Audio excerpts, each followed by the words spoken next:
Yo, what's up YouTube? So today I'm gonna show y'all a basic formula for preaching chords, high praise moments, shout. A lot of that those movements are kind of the same. It's either sped up, slowed down. So the formula is gonna be a 1-4-6-2-5-1, and it's basic, church formula. So the one, so in the key of D, this would be your first chord. Now right there, this is a D9 with a 13. So these are dominant chords.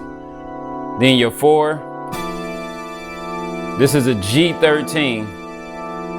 So one way to kind of shape how you want to play it, if you didn't have a bass player, this would kind of be the way you would play it if you didn't have a bass player. So let's do 1, 4, 6, 2, 5, and now your 1 will change. So I'm gonna play the first one.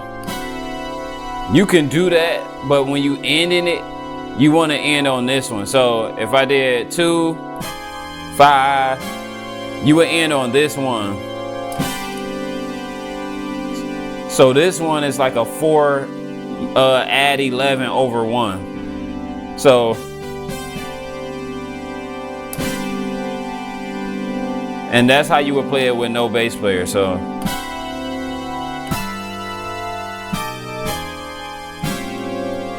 or that's another way to voice the 5. You can do it like that, or take it out there and to that. So one way I remember this chord, what helped me, I just knew, okay, whatever key I was in, that note would be on top, and then you just kind of form a major 11 from here. So it's like a cluster.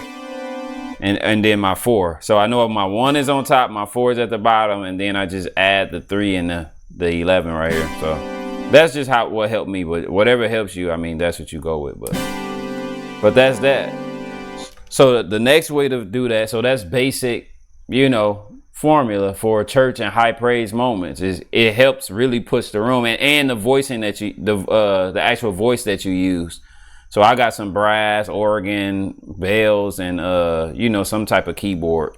But whatever give you a drive, that's what you want to use. So the next way to do it, say you did have a band, and now you just want to free up the bass so the bass player can have that room. So same formula, 1-4-6-2-5-1, or even 3-4-6-2-5-1, because your 1 and your 3 is really the same most of the time. It is variations, but we gonna stick to when it's the same.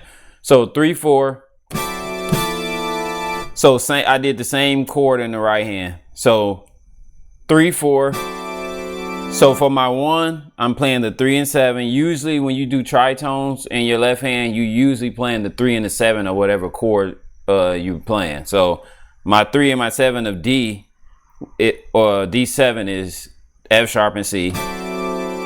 And the chord I'm coupling it with at the top is E, A, D. And then I'm just dropping my tritone down to the 7 and the 3 of G, because that's my 4. But I'm keeping the same chord at the top. Now this is when it get a little tricky, but all you gotta do is practice this stuff and it'll come to you. So after the 4, you're going to the 6 of D, which is B. So the chord we did before was this. So to make this a more double-handed chord, so I play the tritone. So this is my 7 and my 3 of B. And then I just 5 and 1 up here. And then all of this is really chromatic in the left hand. So you go, this is my 2. I keep this again, and then I go down again for my for the 5. and then back to that one again, the major 11, like that. So with speed, and then 1. Oops, wrong chord, but.